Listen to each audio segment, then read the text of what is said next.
The observation deck of the Earth Alliance ship Endeavour offered a perfect view of the stars. Commander Ethan Powell stood with his hands clasped behind his back, watching the approaching vessels of the Galactic Council. The 7 alien ships moved in perfect formation, their hulls gleaming with materials unknown to human science. "Are you ready, Ambassador?" Powell asked, turning to the woman beside him. Lori Bennett nodded, smoothing down her formal diplomatic uniform. "As ready as I'll ever be for humanity's first meeting with an interstellar government."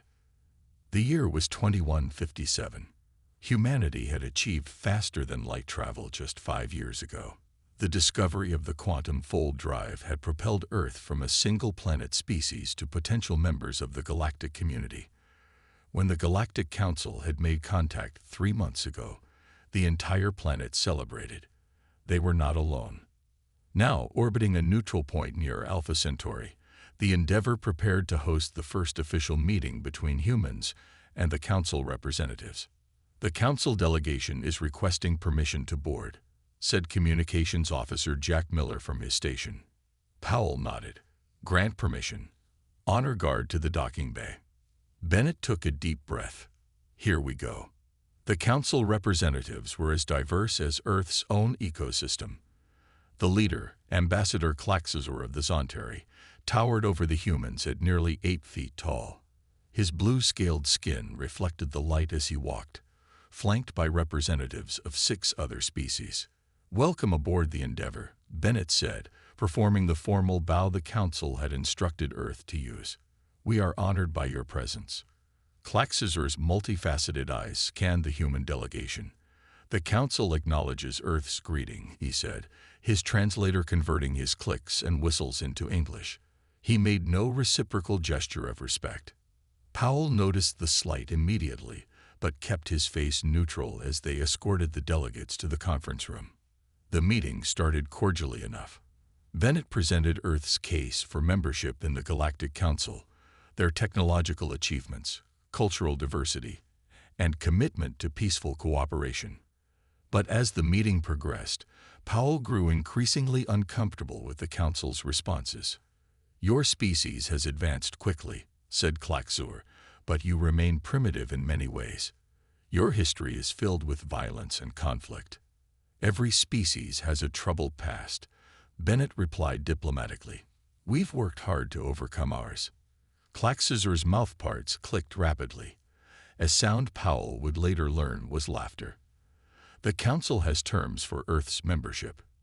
The terms were displayed on the room's main screen. Powell felt his blood pressure rising as he read them. Complete disarmament of all military vessels, restricted access to certain technologies, and substantial resource tributes to the Council. "These terms are completely one-sided," Bennett said, her diplomatic tone beginning to crack. "Earth would essentially become a vassal state. It is the way all new species enter the Council," said the Draconid representative, a reptilian being named Frentful. "You should be grateful for the opportunity." Bennett stood her ground. "We came seeking equal partnership, not subjugation." Klaxazor's eyes narrowed. "Your species is too aggressive to participate as equals. The terms are non-negotiable." Powell stepped forward. "Ambassador Bennett represents Earth with full authority. If she says these terms are unacceptable, then they are. Humans are not in a position to make demands." Klaxor said dismissively. "Accept the terms, or remain isolated." Bennett exchanged a glance with Powell. "Then we must respectfully withdraw from these talks until the Council is willing to negotiate in good faith." As they stood to leave, Klaxor made a sound that their translators rendered as a sneer. "The Council has existed for 10,000 years. Your civilization has barely left its cradle. You will return when hunger and isolation have taught you humility." Powell paused at the door. "Or perhaps we'll return when we've taught you respect." The human delegation departed, leaving the Council representatives exchanging confused looks. No emerging species had ever walked away from the Council before. They didn't understand. They had just made a terrible mistake. 6 months had passed since the failed peace talks. Earth Alliance President Kyle Winters stared at the message displayed on the main screen of the Emergency Council chamber. His face looked grim in the blue light. "Play it again," he ordered. The image of Ambassador Klaxor appeared once more. The Zonteri scales seemed duller now, but his arrogance remained unchanged. "Earth Alliance," the alien began. "The Galactic Council has been patient. That patience has ended. You will accept our terms within 30 of your Earth days. You will disarm your military vessels, provide the required resources, and accept Council oversight. Failure to comply will result in your isolation from all galactic trade routes. Further measures may be taken to ensure your pacification. The Council has spoken." The message ended. Silence filled the room. Admiral Susan Harper was the first to speak. "Mr. President, this is a clear threat. We should prepare for possible hostilities." Winters nodded slowly. "I agree. What do we know about this pacification they mention?" Science Director Alan Pierce stepped forward, tablet in hand. "Sir, I've been studying the limited data we recovered from our encounters with Council species. I found references to at least 3 other emerging civilizations that faced pacification. None of them appear in current Council records." The room grew tense as the implications became clear. "They wiped them out," Harper said quietly. "Or subjugated them completely," Pierce added. "Either way, we can't accept their terms." Winters stood and walked to the window overlooking Washington, D.C. The city looked peaceful below, its citizens unaware of the threat hanging over them. "Then we don't," he said firmly. "But we make them think we're considering it. Buy us time." Harper leaned forward. "Time for what, sir?" "Time to prepare." Winters turned back to face the Council. "Admiral, I'm promoting Commander Powell to Admiral. I want him leading our defense preparations." "Sir, the Council monitors Earth communications. They'll know if we start building up our military," warned Communications Director Frank Dawson. Winters smiled for the first time. "Not if we do it where they can't see." The meeting shifted to a secure underground facility 2 miles beneath the lunar surface. Admiral Ethan Powell studied the holographic display showing Earth's current fleet. 50 ships with quantum fold capability, he said, against a Council that might have thousands. "Quality over quantity," said Chief Engineer Olivia Martinez as she entered the room. "I've been studying the energy signatures from Council vessels. Their shield technology has a fluctuation pattern we can exploit." Powell looked at her with newfound hope. "Can we duplicate their shields?" "Better," Martinez grinned. "I can improve them. My team has developed a prototype that should withstand their weapons." "How long until we can deploy it?" 6 weeks for the prototype. 3 months for full fleet integration." Powell frowned. "The Council's deadline is 1 month. Then we need to stall them," Martinez said simply. Back on Earth, President Winters approved a careful diplomatic strategy. Through the Nelvari, a minor Council species that seemed less hostile toward humans, Earth requested clarification on various terms, sent long-winded responses, and generally appeared to be moving slowly toward acceptance. Meanwhile, beneath the lunar surface, the largest shipbuilding operation in human history was underway. Admiral Powell established what he called the Ghost Fleet Protocol. Ships operating in stealth mode beyond Council scanning range. On the 29th day of the Council's deadline, President Winters addressed the United Earth Assembly. "For 6 months, we have attempted to negotiate with the Galactic Council in good faith. For 6 months, they have offered us nothing but threats and demands. Today, I formally reject their terms and withdraw Earth from all diplomatic channels with the current Council leadership."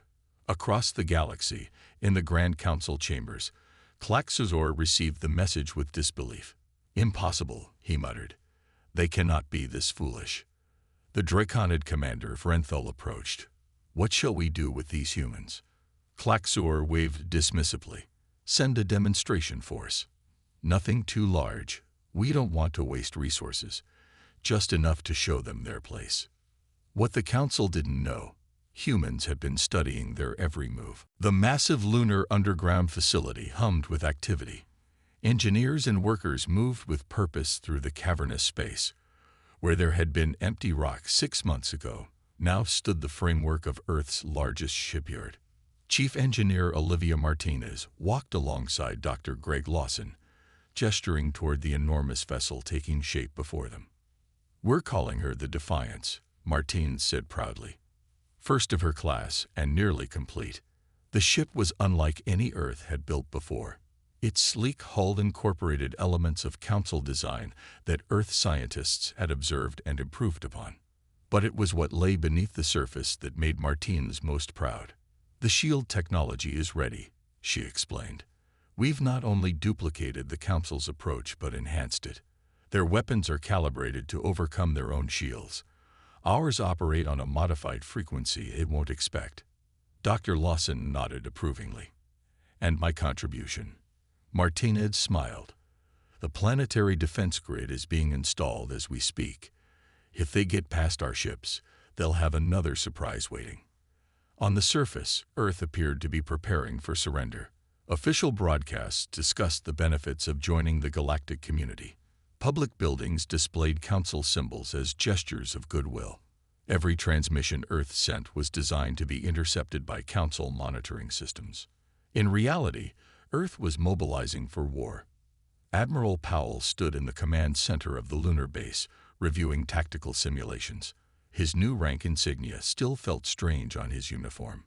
"The Ghost Fleet now stands at 15 vessels," reported Captain Lisa Murray, his second in command, "all equipped with the new shield technology and operating beyond Council scanning range." "Any sign the Council suspects?" Powell asked. Murray shook her head. "Their observation patterns haven't changed. They're watching our official shipyards and military bases, but they've never detected this facility. And our intelligence operation? Ongoing. The Nelvari continue to provide information, though carefully. They're taking a significant risk helping us." Powell nodded thoughtfully. "They must have their own grievances with Zonteri leadership." The door slid open, and President Winters entered with Admiral Harper. Everyone stood at attention. "At ease," Winters said. "I came to see our progress firsthand." Powell gestured to the holographic display. "Ghost Fleet is operational. We have 15 ships with full stealth capability and the new shield technology. 5 more will be ready within 2 weeks." "The Council's demonstration force?" Winters asked. 7 vessels, Harper replied. "Left their space 3 days ago. They'll reach our system in 48 hours." Winters' expression remained grave. "They expect us to surrender immediately upon their arrival." "They're in for a disappointment," Powell said. Martinez approached with a data tablet. "Sir, the prototype battleship Defiance is ready for your inspection." The group moved to an observation deck overlooking the massive hangar. Below them sat the Defiance, its hull gleaming under the bright lights. "She's beautiful," Winters said quietly. "And lethal," added Powell. "The most advanced ship humans have ever built." "Will she be ready in time?" Harper asked. Martinez nodded confidently. "Just barely. Final systems are coming online now." Winters turned to Powell. "You understand what's at stake, Admiral. If we fail, Earth could face extinction." "We won't fail, sir," Powell replied. "The Council thinks we're primitive and predictable. They've dismissed us as a minor annoyance. That's their first mistake. And their biggest," added Murray. In the Grand Council chambers across the galaxy, Klaxor received confirmation that the demonstration force was underway. "Excellent," he said to the assembled Council members. "Soon the humans will understand their place in the galactic order." A Nelvari representative spoke up cautiously. "Perhaps we should reconsider this approach." "The humans might. The humans will do as all new species do." Klaxor interrupted.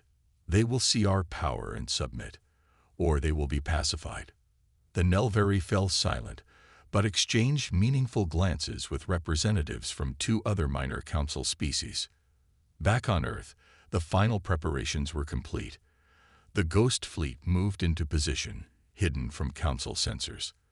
The planetary defense grid powered up in secret, and aboard the newly commissioned Defiance, Admiral Powell gave his final orders.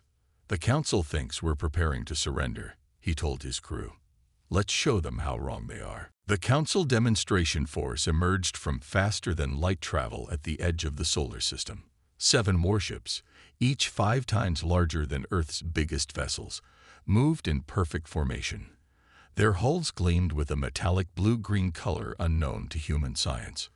Commander Grax of the Zonteri stood on the bridge of the lead ship, the Inevitable Victory.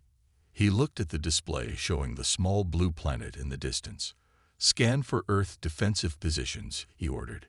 His second-in-command, Sub-Commander Pelks, looked confused after checking the readings.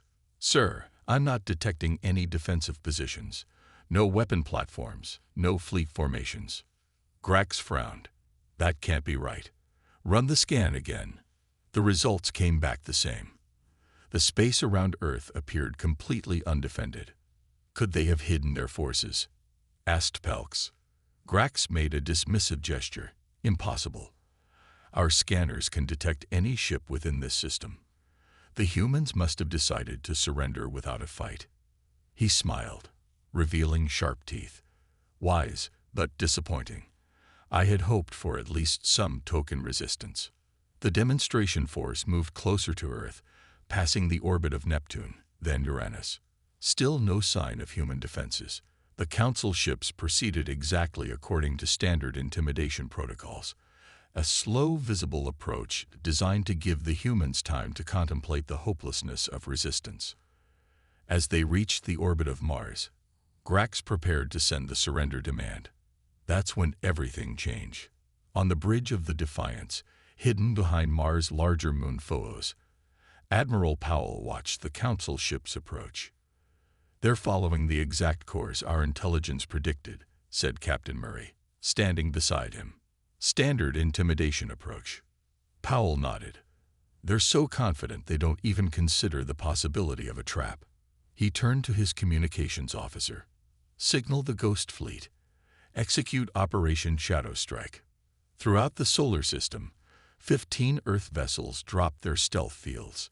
They had been positioned strategically, waiting for this moment. The Council ships suddenly found themselves surrounded.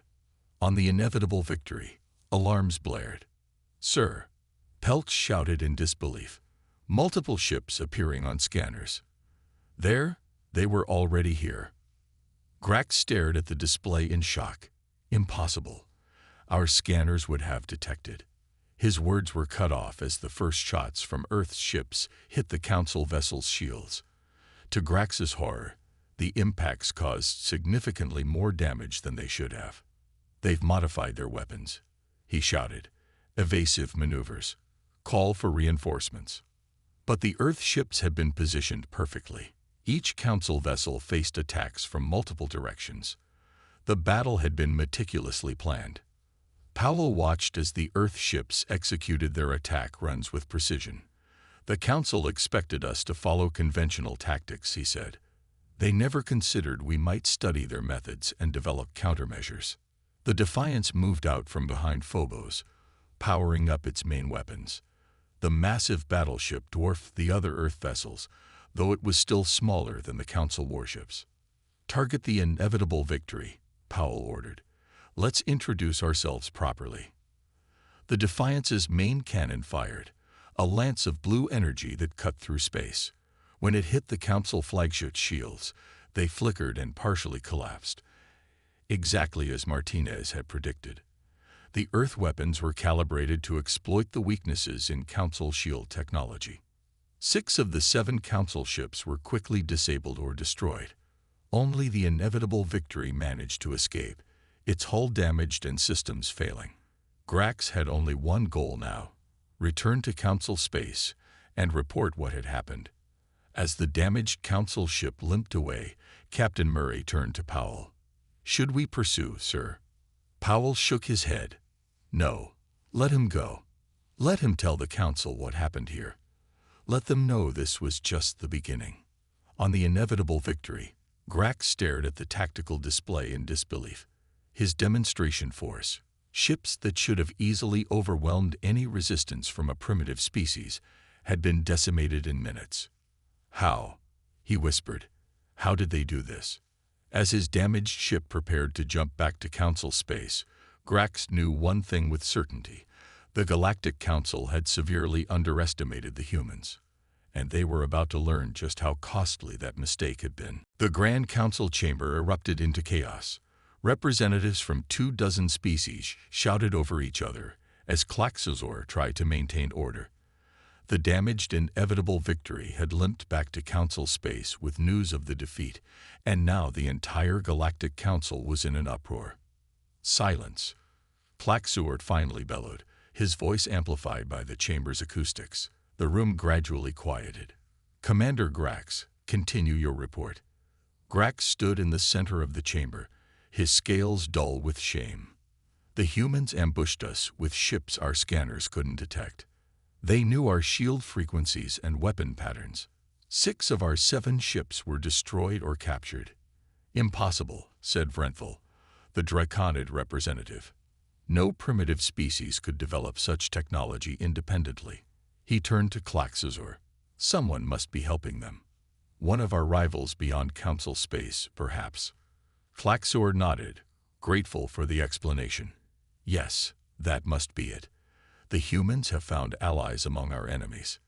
In a corner of the chamber, the Nelveri representative Tular exchanged glances with 2 other minor Council species. They knew the truth. There were no secret allies. The humans had simply studied Council technology and improved upon it, but none of them dared speak this aloud. "We must respond with overwhelming force," Vrenthal continued. "I will personally lead our counterattack. A full battle group, 50 ships at minimum." Klaxozor approved the plan immediately. "The humans must be taught the price of defiance." "Prepare your forces, High Commander." Back on Earth, in a secure underground facility beneath Washington, D.C., Intelligence Officer Ryan Cooper analyzed the intercepted Council communications. His team had been working around the clock to break the Council's encryption codes, and they had finally succeeded. "Mr. President," Cooper said, addressing Winters via secure video link, "we've confirmed the Council is preparing a major assault. Based on ship movements, we estimate 50 to 60 vessels, led by High Commander Vrenthal of the Draconid."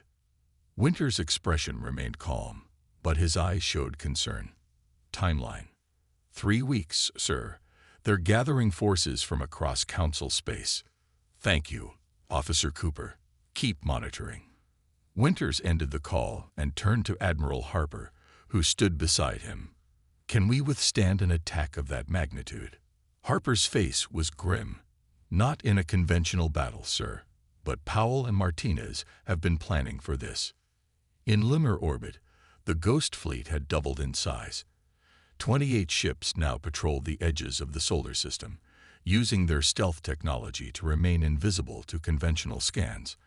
Admiral Powell had established Operation Lighthouse, a series of defensive outposts throughout the system, disguised as scientific research stations or mining operations.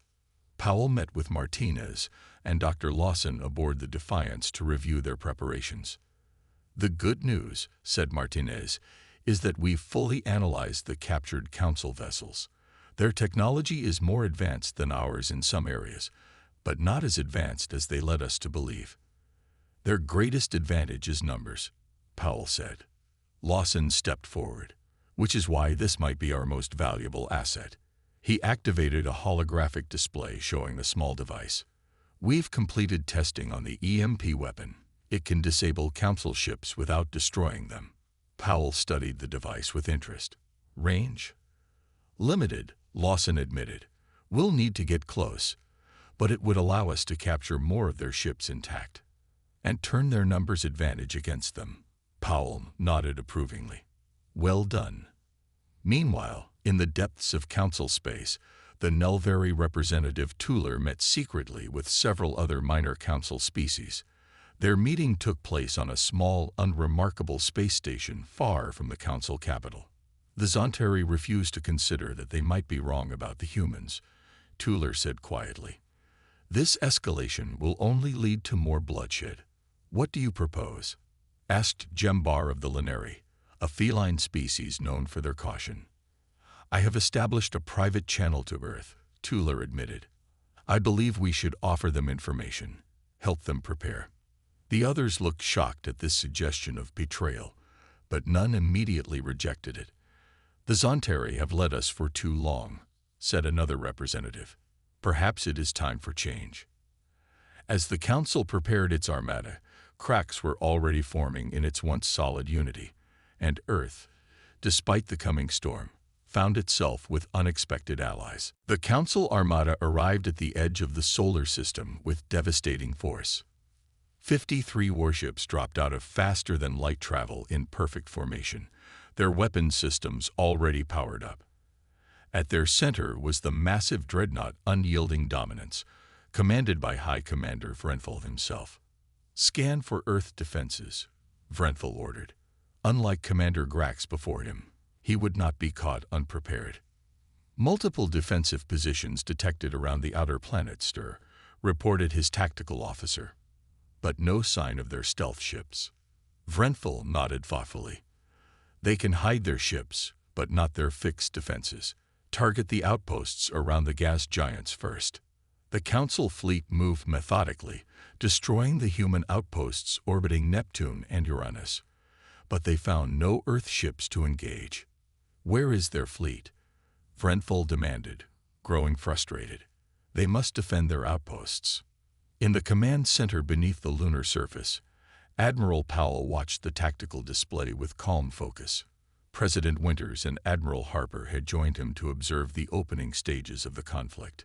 They're destroying the decoys, Powell explained. Those outposts were designed to be found and destroyed. And our actual defenses? Winters asked. Powell smiled slightly. Remain hidden. Operation Hornet's Nest is proceeding exactly as planned. As the Council fleet continued its advance into the solar system, they encountered more resistance around Saturn and Jupiter. Small, automated defense platforms launched surprise attacks, damaging several Council ships before being destroyed. These are merely delaying tactics, Vrenthal told his officers. The humans hope to slow our approach. Press forward. What Vrenthal didn't realize was that each engagement was carefully planned. The human defenses weren't trying to stop the Council fleet. They were hurting it.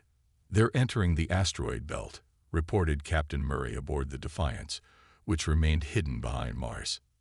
Powell nodded. And right into our trap. Signal the Ghost Fleet. Execute Phase 2. Throughout the asteroid belt, human ships emerged from hiding places within the larger rocks. Rather than engaging directly, they struck quickly and disappeared again, using the dense field of asteroids for cover. On the Unyielding Dominance, alarms sounded as Council ships reported attacks from multiple directions. They're using the asteroids to mask their approach, Vrenthal realized. Spread the fleet out. Don't let them isolate our ships. But that was exactly what the humans wanted. As the Council fleet dispersed, they became vulnerable to the carefully prepared Hornet's Nest ambush zones. Each zone contained hidden weapon platforms and mines specifically calibrated to Council shield frequencies. 3 weeks into the siege, the Council had lost 17 ships and made little progress toward Earth. Vrenthal's frustration grew with each passing day. How are they doing this? He demanded of his officers. How can a primitive species outmaneuver us at every turn? Sir, his communications officer interrupted. We're receiving a transmission from Council space. Ambassador Klaxor demands an update. Vrenthal grimaced. Put him through. Klaxor's image appeared, his scales bright with anger. High Commander, the Council expected swift results. Instead, I hear reports of significant losses. The humans are using unconventional tactics, Vrenthal explained. They refuse to engage in proper battle. They strike and disappear. Excuses, Klaxor hissed. You have the largest battle group assembled in 50 years. Crush these primitives. I need reinforcements, Vrenthal said firmly. The humans have technology that counters our advantages. Back on Earth, another development was unfolding. Dr. Nicole Foster, a medical researcher, had made a breakthrough in treating radiation injuries sustained by crews from damaged Earth vessels. The treatment uses modified Council medical technology, she explained to Admiral Harper during an inspection of the medical facility. We've improved it to work better with human physiology. Harper nodded approvingly. This will save lives. Well done, Doctor. Meanwhile, Dr. Lawson's EMP weapon had proven successful in several engagements. Earth forces had captured 8 Council vessels intact, providing valuable technology and intelligence. The most significant breakthrough came from Chief Engineer Martinez. Her team had perfected a jump drive modification that allowed Earth ships to make extremely short, faster-than-light jumps within a star system, something Council doctrine considered impossible. They believe you need minimum safe distances for fold space jumps, Martinez explained to Powell. We've proven that wrong. Our ships can jump in and out of battle almost instantly. As the conflict entered its 4th week, Council unity began to fracture. Several minor species questioned the wisdom of continuing the assault, especially as losses mounted with little progress to show for it. On the unyielding dominance, Vrenthal received a secure transmission, not from Council space, but from within his own fleet. High Commander, said Tular of the Nelveri, speaking quietly, there are those on the Council who believe this war is a mistake. The humans seek only to defend themselves. Vrenthal's eyes narrowed. You speak dangerous words, Representative. I speak necessary ones, Tular replied. This conflict can still end without further bloodshed. The seeds of division had been planted. The once mighty Council armada found itself not only fighting humans, but also facing doubts from within. News of the prolonged conflict spread throughout Council space. What was supposed to be a quick demonstration of power had turned into a costly war with no end in sight. After 6 weeks of fighting, the Council had lost 26 ships, nearly half their original fleet, and gained almost no ground. In the Grand Council chamber, representatives from dozens of species gathered for an emergency session. Ambassador Klaxor stood before them, trying to maintain his authority despite growing opposition. The humans continue to resist, he admitted, but High Commander Vrenthal assures me their defeat is inevitable. They simply lack the numbers to withstand our might. From the lower tiers of the chamber, where the less powerful species sat, the Nelveri representative, Tesh Ayla, rose to speak. This was unusual. Minor species rarely addressed the full Council without permission. With respect, Ambassador, Tesh Ayla said, her voice carrying clearly through the chamber.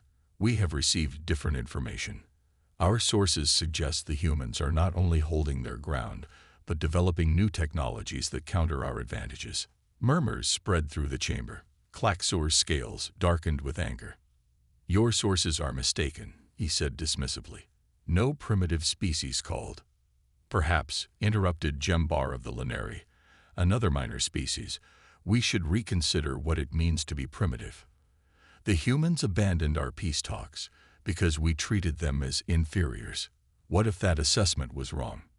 More voices joined in, questioning the justification for the attack on Earth. Klaxor struggled to maintain order as the meeting descended into argument. In a quiet corner of the chamber, data pads were passed between representatives of several species. They contained evidence of previous pacification campaigns led by the Zonteri, campaigns that had ended with the subjugation or destruction of emerging civilizations whose only crime had been refusing to accept Council domination. I call for a vote of no confidence in the current leadership, announced the representative of the Kalian Collective, a species known for their dedication to law and order. The chamber fell silent at these words. Such a vote hadn't been called in over 1,000 years. Meanwhile, at the edge of the Sol system, Earth forces prepared for their first major offensive. After weeks of defensive actions, Admiral Powell believed the time had come to take the fight to the enemy. The Council fleet has been reduced and scattered, he explained to his command staff aboard the Defiance. Their supply lines are stretched thin. Now we strike at their center. The plan was daring, perhaps even reckless. Powell would lead a direct assault on the unyielding dominance, Vrenthal's flagship. If they could capture the High Commander, the Council fleet might withdraw. "This is our most dangerous mission yet," Powell told Captain Murray, "but potentially the most decisive." The Ghost Fleet gathered in the shadow of Mars. 28 ships prepared for the assault. Using the new jump drive technology, they would appear suddenly around the Council flagship, overwhelming its defenses before reinforcements could arrive. At the same time, on Earth, Deputy Ambassador Aaron Mitchell prepared for a different kind of battle. President Winters had appointed him to open separate negotiations with sympathetic Council species. "The Nelvari and 3 other species have agreed to meet," Mitchell told Winters in the Secure Command Center. "If we can split the Council politically while Powell splits their fleet militarily, we might end this war without further bloodshed." Winters finished for him. The diplomatic team prepared evidence gathered by intelligence officer Ryan Cooper, records of Zontari pacification campaigns spanning centuries. This information would be presented to the full Council, exposing the Zontari leadership's true motives. As Powell's fleet prepared to jump, they received unexpected news. 3 Council vessels had broken formation and were broadcasting on an open frequency. "This is Representative Tuller of the Nelvari," came the transmission. "We no longer recognize the authority of High Commander Frenthal or Ambassador Klaxazor. We seek peaceful dialogue with Earth." Powell exchanged surprised looks with Murray. "It seems our diplomatic efforts are bearing fruit," he said, "but we proceed with the mission. We need to capture Vrenthal to force a true ceasefire." The assault began at 600 Earth time. The Ghost Fleet, led by the Defiance, vanished from their hiding places near Mars and reappeared surrounding the unyielding dominance. The Council flagship, caught by surprise, found itself cut off from its escorts. Powell's voice echoed across all frequencies as the battle began. "High Commander Vrenthal, you are surrounded. Surrender your vessel or be destroyed." In the Grand Council chamber, Klaxor received word of the Earth offensive and the defection of 3 Council ships. His carefully maintained control finally shattered. "This is treason," he shouted. "The minor species conspire with humans against us." But his words fell on increasingly deaf ears. More representatives were rising to support the vote of no confidence. The Zontari's grip on power, maintained for thousands of years, was slipping away. The Council that had dismissed humans as primitive was discovering just how wrong they had been. The battle near Jupiter's orbit was unlike anything the solar system had ever witnessed. Admiral Powell's daring raid had succeeded. The unyielding dominance was surrounded, cut off from its support fleet. But High Commander Vrenthal refused to surrender. "All weapons, fire at will," Powell ordered as the Defiance led the attack. Earth ships darted around the massive Council flagship, using their jump drives to appear and disappear, striking from unexpected angles. Inside the unyielding dominance, alarms blared as systems failed throughout the ship. Vrenthal stood on his command deck, watching as the humans systematically disabled his vessel's weapons and engines. "Sir, we've lost propulsion," reported his second-in-command. "Shield generators are failing. 3 decks have been breached." Vrenthal's scales darkened with rage. How? How can they do this? The answer came in the form of boarding parties. Earth Marines, using the captured EMP technology, neutralized sections of the Council flagship and boarded through the disabled areas. They moved quickly through the ship, securing key systems. In the midst of this battle, an even more significant event was unfolding. The remaining Council ships received a direct transmission from the Grand Council chamber billions of miles away. The message was broadcast on all frequencies, ensuring even Earth forces could hear it. "This is Acting Council Leader Jembar of the Linari," came the announcement. "Ambassador Klaxazor has been removed from power by vote of no confidence. All forces are ordered to cease hostile actions against Earth immediately. The Council seeks peace talks." On the Defiance, Powell received the message with cautious optimism. "Maintain battle positions," he ordered. This could be a trick. But on the command deck of the unyielding Dominance, the message had a profound effect. Many of Vrenfel's officers looked to him, waiting for his response to the new orders. "This is a human deception," Vrenfel insisted. "The Council would never." His words were cut short as Earth Marines burst onto the command deck, weapons ready. Leading them was Captain Murray.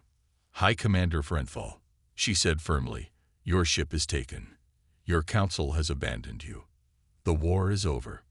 Vrenfel looked around at his officers, many of whom were already standing down. He realized the truth. He had lost. Not just the battle, but the war. He slowly raised his hands in surrender. Throughout the solar system, council ships received the ceasefire orders. Many complied immediately. Some, loyal to Klaxor and the Old Order, attempted to regroup for a final assault on Earth. But they found themselves outnumbered as ships from the Nelvari and other defector species joined the human defense forces. On Earth, President Winters prepared to address not just humanity, but the entire Galactic Council. In the 7 weeks since the conflict began, humans had gone from isolated newcomers to a force that had reshaped galactic politics. People of Earth and members of the Galactic Council. Winters began, his message transmitted across light years. "Today marks a new chapter in our shared history.